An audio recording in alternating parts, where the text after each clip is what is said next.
नमस्कार, आप देख रहे हैं वीओ न्यूज पावर्ड बाय विनय उजाला। आइए नजर डालते हैं 7 जून 2026 की प्रमुख खबरों पर। H1B वीजा पर विदेश विभाग बोला भारतीयों को टारगेट करने के आरोप गलत, सभी देशों पर समान नियम। ऑस्ट्रेलिया में विदेशी तिलचट्टों की सबसे बड़ी जब्ती, ब्रीडर से मिले 1 लाख से ज्यादा कॉकरोच। ईरान के परमाणु कार्यक्रम पर बड़ी चिंता, ईरान के परमाणु ठिकानों तक नहीं पहुंच पा रही यूएन एजेंसी। अमेरिका को दुनिया भर के संघर्षों में उलझा रहे राष्ट्रपति, एशिया से अफ्रीका तक उतारी सेना। भारतीय उद्यमियों का अमेरिकी स्टार्टअप्स में जलवा, 96 यूनिकॉर्न कंपनियों के संस्थापक भारत से, रिपोर्ट में खुलासा। टीएमसी में असंतोष की चर्चाओं के बीच ममता का संदेश, 2029 मिशन के लिए नई टीम पर जताया भरोसा। अरुणाचल प्रदेश में 4 उच्च स्तरीय समितियां गठित, घुसपैठ जनजातीय सुरक्षा की करेगी जांच। स्मार्ट बॉर्डर प्रोजेक्ट को मिलेगी रफ्तार, बीएसएफ एसएसबी तैनात सीमाओं पर बनेगा लीक प्रूफ सुरक्षा ग्रिड। जासूसी मामले में यूट्यूबर ज्योति मल्होत्रा को सुप्रीम कोर्ट से झटका, जमानत याचिका खारिज। आरबीआई ने घटाया वृद्धि दर का अनुमान और बढ़ी महंगाई की चिंता। भारत के भू राजनीतिक विस्तार से परेशान है राहुल गांधी, कांग्रेस नेता पर बीजेपी का पलटवार। भारत सरकार की अनूठी पहल, छोटे शहरों से वैश्विक संस्थानों तक छात्रवृत्तियां दे रही सपनों को उड़ान। भारत खरीदेगा 20,000 करोड़ के ड्रोन, 18 से 24 महीनों के भीतर होगी आपूर्ति। संघ प्रमुख बोले, दुनिया भारत की ओर नई दिशा की उम्मीद से देख रही है, हमें हर स्तर पर मजबूत बनना होगा। शादी के कार्ड के नाम पर साइबर ठगी, 1 क्लिक में खाली हो सकता है खाता। दिल्ली में 1000 ई टैक्सियों की सेवा शुरू, 1 साल में 10,000 वाहन उतारने का लक्ष्य। रैपिड रेल में 7 दिन बाद कर सकेंगे साहिबाबाद से मेरठ तक का सफर, 100 रुपए होगा प्रीमियम श्रेणी का किराया। पीएफआई नेताओं पर आरोप तय, 2047 तक भारत में शरिया लागू करने का था मंसूबा। इंदौर में कान्हा सरस्वती नदी को नया जीवन देने के लिए एकजुट हुए शहरवासी। इंदौर के पौष इलाके में तैयार हुआ जंगल, कई प्रजातियों के पक्षियों ने बसाया डेरा। दिल्ली के जंतर मंतर पर कांग्रेस जनता पार्टी ने नीट पेपर लीक के विरोध में प्रदर्शन किया।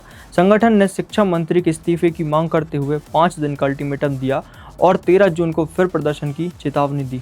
दिल्ली में कांग्रेस जनता पार्टी ने नीट पेपर लीक और परीक्षा व्यवस्था से जुड़े मुद्दों को लेकर जंतर मंतर पर 5 घंटे प्रदर्शन किया। पार्टी के संस्थापक अभिजीत दीपके ने केंद्रीय शिक्षा मंत्री धर्मेंद्र प्रधान से इस्तीफे की मांग करते हुए 5 दिन का अल्टीमेटम दिया। प्रदर्शन में सोनम वांगचुक भी शामिल हुए। पुलिस ने सुरक्षा के व्यापक इंतजाम किए और एहतियातन 6 लोगों को हिरासत में लिया। प्रदर्शनकारियों का आरोप है कि परीक्षा प्रणाली में लगातार सामने आ रही गड़बड़ियों से छात्रों का भरोसा प्रभावित हुआ है। संगठन ने मांगे पूरी नहीं होने पर 13 जून को फिर प्रदर्शन की चेतावनी दी है। यूएसए के लिए, अमेरिका के लिए निकल रहा था, उस दिन मेरी माँ रो रही थी थोड़ा कि मेरा बेटा जा रहा, मेरे साथ कौन रहेगा। मैं समझ सकता था वो बात, लेकिन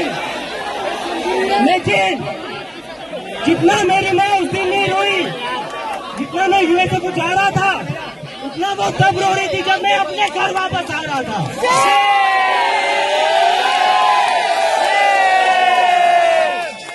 पिछले 2-3 दिन से मेरी माँ और मेरी सिस्टर रो रहे थे कि तू वापस चला जाएगा तो तुझे ये लोग अंदर डाल देंगे।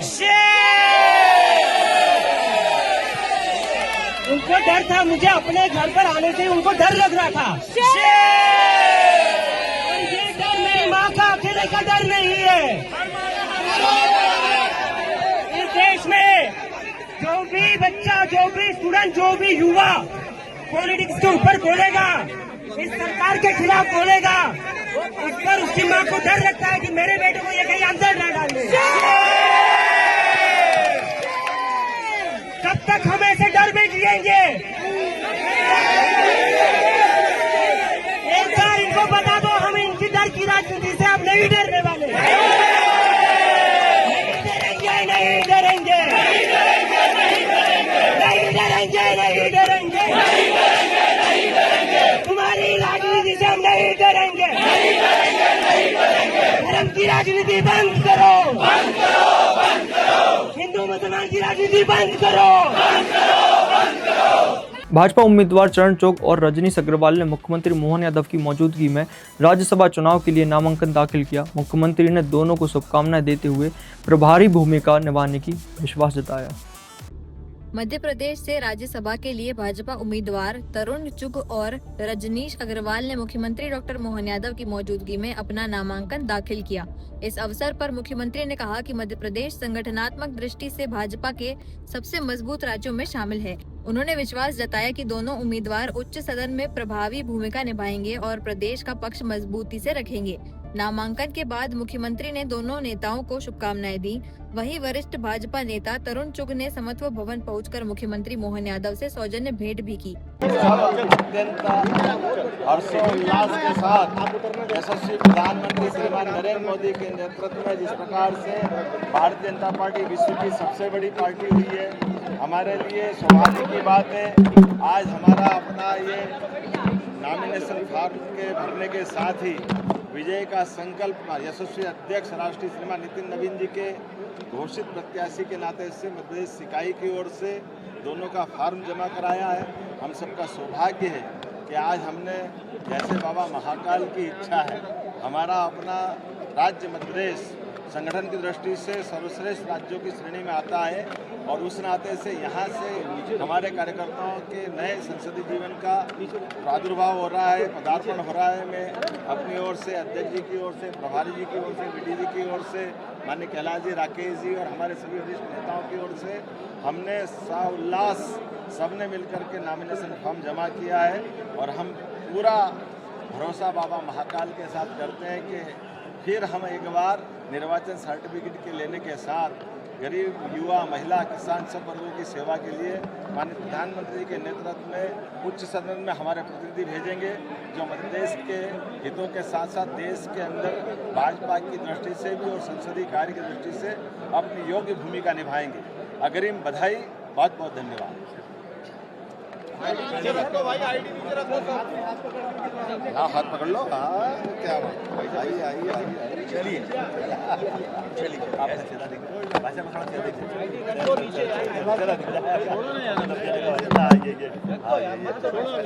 माननीय मुख्यमंत्री जी चेहरा नहीं दिख रहा है आपका। अरे आ गया, उन्हीं का चेहरा है सर।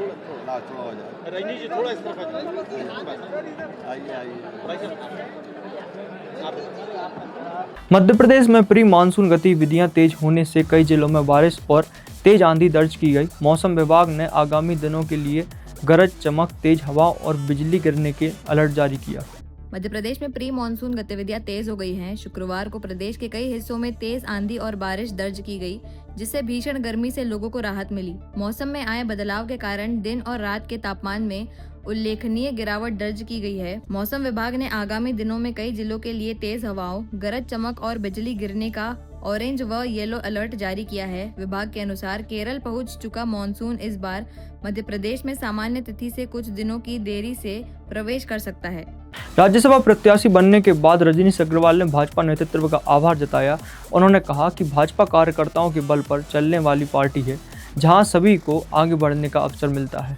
राज्यसभा प्रत्याशी घोषित होने के बाद भाजपा कार्यालय पहुंचे रजनीश अग्रवाल ने पार्टी नेतृत्व का आभार व्यक्त किया। उन्होंने कहा कि भाजपा का नेतृत्व देवतुल्य है, जो कार्यकर्ताओं की क्षमता के अनुसार उन्हें जिम्मेदारियां देता है। अग्रवाल ने कहा कि भाजपा एक ऐसी पार्टी है जो कार्यकर्ताओं के बल पर चलती है और हर एक कार्यकर्ता को आगे बढ़ने का अवसर मिलता है। उन्होंने कहा कि प्रधानमंत्री नरेंद्र मोदी के विकसित भारत के संकल्प को साकार करने के लिए देश भर के भाजपा कार्यकर्ता पूरी निष्ठा और समर्पण के साथ कार्य कर रहे हैं। बहुत बहुत धन्यवाद आप सभी का, हमारे पत्रकार मित्रों का, मीडिया के बंधुओं का, कैमरामैन्स का, और मैं आभारी हूं हमारे देवतुल्य नेतृत्व का, जो कार्यकर्ता का नियोजन करता है, जो भारतीय जनता पार्टी की कार्यपद्धति, भारतीय जनता पार्टी की विचारधारा को सिद्ध करता है। ऐसा हमारा देवतुल्य नेतृत्व जो कार्यकर्ताओं का ऐसा नियोजन करता है कि ये कार्यकर्ताओं की पार्टी, कार्यकर्ताओं के द्वारा चलने वाली पार्टी, जिसका मालिक कार्यकर्ता है, उसको लेकर दुनिया की सबसे बड़ी पार्टी बनाता है। सरकार केंद्र में लगातार तीसरी बार, अलग अलग राज्यों में सरकार जनता की सेवा, लगातार सेवा, सेवा का ही संस्कार, सुशासन, विकास और विकसित भारत का माननीय नरेंद्र मोदी जी का सपना सब साकार कार्यकर्ता करने के लिए तत्पर रहता है। ऐसे नेतृत्व को प्रणाम। माननीय अमित शाह जी, हमारे केंद्र के गृह मंत्री, माननीय राष्ट्रीय अध्यक्ष आदरणीय नितिन नवीन जी, मध्य प्रदेश के मुख्यमंत्री आदरणीय डॉक्टर मोहन यादव जी, मध्य प्रदेश भारतीय जनता पार्टी के अध्यक्ष आदरणीय हेमंत खंडेलवाल जी, हमारे सभी नेतृत्व को मैं बार बार कोटि कोटि प्रणाम करता हूं, धन्यवाद ज्ञापित करता हूं। इंदौर क्राइम ब्रांच ने सिंधी समाज के खिलाफ आपत्तिजनक टिप्पणी करने के आरोप में 2 लोगों को गिरफ्तार किया है। पुलिस मामले की जांच कर रही है और आगे की पूछताछ जारी है। इंदौर क्राइम ब्रांच ने सिंधी समाज के खिलाफ सोशल मीडिया और व्हाट्सएप ग्रुपों में आपत्तिजनक एवं भड़काऊ टिप्पणियां करने के आरोप में 2 लोगों को गिरफ्तार किया है। पुलिस के मुताबिक शंकर चेलानी और राजकुमार छाबड़ा पर समाज में विवाद और वैमनस्य फैलाने वाले संदेश प्रसारित करने का आरोप है। सिंधी समाज के सदस्यों की शिकायत पर कार्रवाई करते हुए दोनों आरोपियों के खिलाफ प्रकरण दर्ज कर उन्हें गिरफ्तार किया गया। फिलहाल पुलिस मामले की जांच कर रही है और आरोपियों से पूछताछ जारी है। ये देखिए, यहाँ पर क्राइम ब्रांच में सिंधी समाज के कुछ लोगों के द्वारा एक शिकायत की गई थी, जिसमें कि सिंधी समाज का एक ग्रुप है जिसमें कि जिसके अध्यक्ष हैं पूज्य सिंधी महापंचायत इंदौर के अध्यक्ष हैं लालचंद छाबड़ा जी, और इस तरह के और अनेकों ग्रुप थे। इन ग्रुप ने एक व्हाट्सएप ग्रुप बनाया था, मानव सेवा सिंधी समाज। इस ग्रुप में 2 आरोपीगण जिनको अरेस्ट किया गया है, उनके द्वारा लगातार व्हाट्सएप ग्रुप पर वैमनस्यता फैलाने और आपस में शत्रुता फैलाने जैसी मैसेजेस प्रसारित किए जा रहे थे और सिंधी समाज में के बीच में अनावश्यक और अनर्गल बातें लगातार कर रहे थे, जिस पर से इन दोनों अपराधियों के खिलाफ में क्राइम ब्रांच में धारा 336(3), 353(2), 3(5) भारतीय न्याय संहिता के तहत प्रकरण पंजीबद्ध किया गया था। इसी क्रम में जो आरोपी हैं राजकुमार छाबड़िया और शंकर चेलानी, इन दोनों को पुलिस ने अरेस्ट किया है और इनका पुलिस रिमांड लिया है। पुलिस रिमांड लिया जाकर इनसे पूछताछ की जाएगी कि ये किस दुर्भावना के साथ इस तरह की बार बार मैसेजेस प्रसारित कर रहे थे। ये राजकुमार छाबड़िया ये इनका जो प्रोफाइल है उसमें ये कुछ पेपरों के लिए ये लेख लिखते हैं, ऐसा इनके द्वारा बताया गया है। और शंकर चेलानी भी इसमें इनका जो है व्यापारिक लेन देन करते हैं, इनका व्यवसाय, इनका निजी व्यवसाय है। ये दोनों ही सिंधी समाज से भी जुड़े थे, लेकिन अचानक ही पिछले 2-3 महीनों से लगातार ये इस पर अनर्गल बातें लिख करके पोस्ट कर रहे थे, जिससे उनके समाज के अंदर ही काफ़ी वैमनस्यता और शत्रुता की भावना पैदा करने की कोशिश की जा रही थी, जिसको सभी सिंधी समाजों ने एकजुट होकर के इसकी रिपोर्ट की थी, जिस पर से प्रॉपरली अनुसंधान किया गया। अनुसंधान में जो मैसेजेस देखे गए वो वर्ग संघर्ष बढ़ाने के जैसे लगे, इसी वजह से उनके खिलाफ प्रकरण पंजीबद्ध किया गया और उनकी गिरफ्तारी सुनिश्चित की गई। किस तरह के मैसेज कर रहे थे? गिरफ्तारी करने की वजह यही थी, जैसे कि मैंने आपको पहले बताया कि उनकी जो टॉन्टिंग भाषा में लिखना और एक पर्टिकुलर समुदाय को टारगेट करके ये बार बार उनके खिलाफ लिख रहे थे, जिसकी वजह से उनकी गिरफ्तारी की। ये भी उसी समुदाय के चालू लेकर अपने समुदाय की ब्राह्मण प्रकार से। बिल्कुल, ये बाहर प्रांतों से आए हुए सिंधी समाज और यहाँ लोकल में रहने वाले, इन दोनों के बीच में बार बार भ्रम फैलाने की कोशिश कर रहे थे, जबकि इस तरह की कोई भी चीज़ जो यहाँ पर जब इन्वेस्टिगेशन किया गया तो सिंधी समाज में इस तरह की कोई बात सामने आई नहीं, और उनके सबके द्वारा मिलकर के ही इनके खिलाफ में आवेदन दिया गया था। और आवेदन में जब उनके मैसेजेस देखे गए तो उनके द्वारा दिए गए आवेदन सही पाए गए, जिस पर ये कार्रवाई की। ऐसी खास खबरों के लिए बने रहिए हमारे साथ व्यू न्यूज़ पर, पावर्ड बाय विनय उजाला।